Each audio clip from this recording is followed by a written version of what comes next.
Rajasthan BJP के नए नवेले प्रदेश अध्यक्ष मदन राठौर शुक्रवार को पाली जिले के दौरे पर पहुंचे। यहां उन्होंने पूर्व प्रधानमंत्री अटल बिहारी वाजपेयी की पुण्यतिथि पर डॉक्टर श्यामा प्रसाद मुखर्जी और अटल जी से जुड़े कुछ भावुक किस्सों को सुनाया, जिन्हें सुनकर कुछ देर के लिए वहां खड़े सभी लोग भावुक हो गए। आज जैसा कि हमारे माननीय मंत्री महोदय ने बताया कि आज श्रद्धेय अटल बिहारी जी वाजपेयी जी की पुण्यतिथि भी है और आप सबको मालूम है कि अटल जी ने इस पार्टी की नींव को सींचने में अपना पूरा जीवन समर्पित कर दिया। ये आप सब अच्छी तरह से जानते हैं।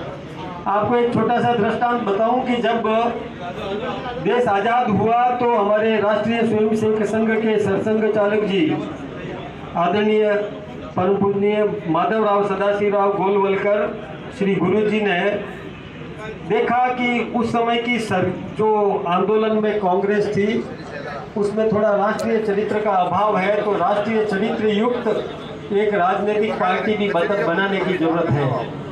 तो आपको पता है कि डॉक्टर श्यामा प्रसाद मुखर्जी और अटल जी ने साथ में मिलकर के दीनदयाल जी उपाध्याय इन सब ने और मिलकर के एक अपनी भारतीय जनसंघ की स्थापना की थी।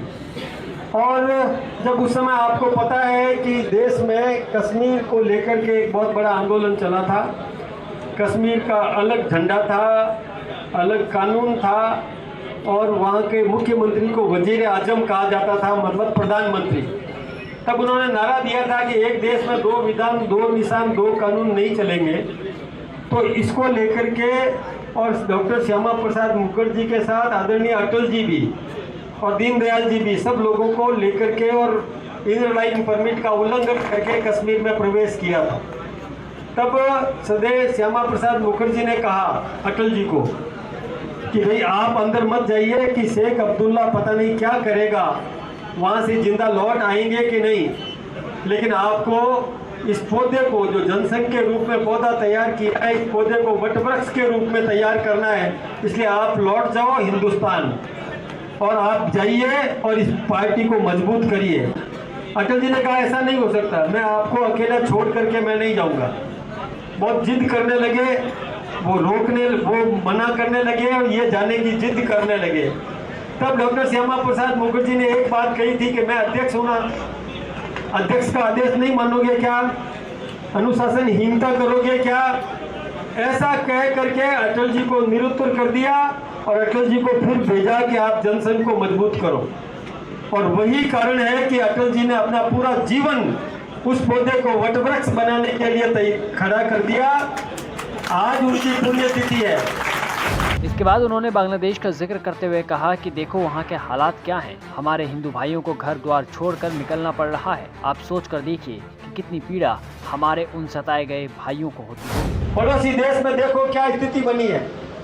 पड़ोसी देश बांग्लादेश में आप सब देख सकते हो कि हमारे भाइयों को अपना घर बार छोड़ करके निकलना पड़ रहा है।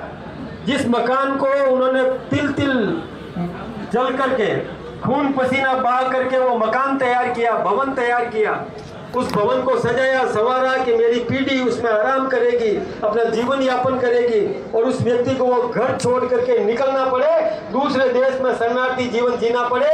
कितना आप अपने आप को उसी स्थान पर सोच करके देखो कितनी विकराल स्थिति बनी। तो ये मैं तो आपको धन्यवाद दूंगा आज कि आपने नरेंद्र भाई मोदी जी को एक वोट अजमेर से और एक वोट पाली से भी और एक वोट राजसमंद से भी देकर के भेजा है। मैं आपका बहुत बहुत अभिनंदन करूंगा, बहुत बहुत धन्यवाद करूंगा।